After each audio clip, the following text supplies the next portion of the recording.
There are a range of ways that the whānau takes responsibility for ensuring that the children's language and learning are being extended.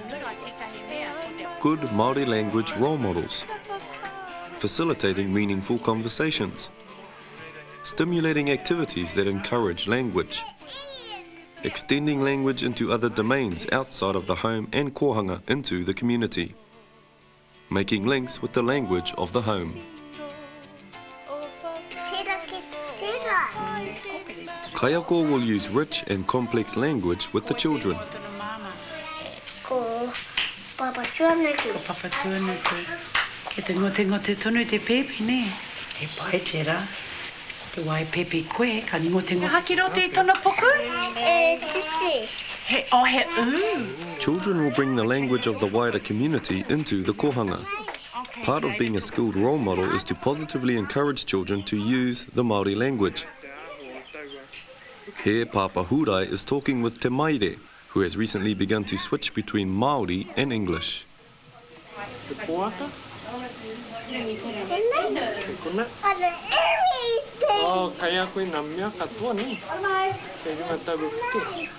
Children will only develop and perfect their language if they use it in meaningful contexts, so it is important that kaiako get alongside children and encourage conversation. That involves listening carefully to children, valuing what they say, and responding to children's interests. Although the planned weekly activities are organised, within those activities, it is vital that we listen and respond to what children are saying and doing, and actively engage in conversation with them in te reo Māori, supporting their Māori language development.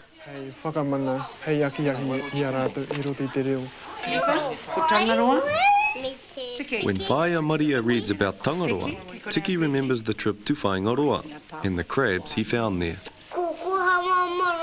Mona papaka. Mga papaka. Ne.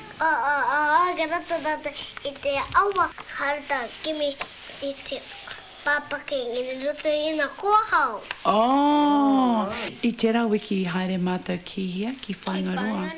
Mamahara koe tērā. He hanga mea ki roto i ngā kohau. Papaka. Ko ngā papaka, I mamahara koe tērā. Koe te papaka. It's important that kaiako are responsive, which means giving children adequate time to respond so that conversations are opened up. Children are encouraged to think and speak their minds, to problem pose and problem solve, to make links with their past experiences and to think about the future, being active participants in the learning process.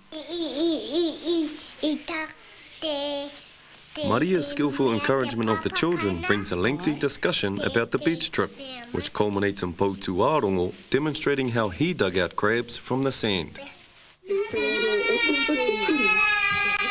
As with trips, it is important that children have opportunities for new and exciting experiences that will encourage them to express their ideas, focusing on language extension, thus bringing the language to life. The puppet theatre is a favourite with the children. It is a great medium for telling and retelling stories and introducing new language. The children love to join in, talking to and singing along with the puppets.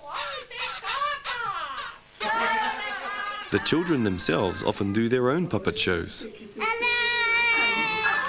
Kaiako are always on the lookout for storybook cassettes and videos that can facilitate language learning.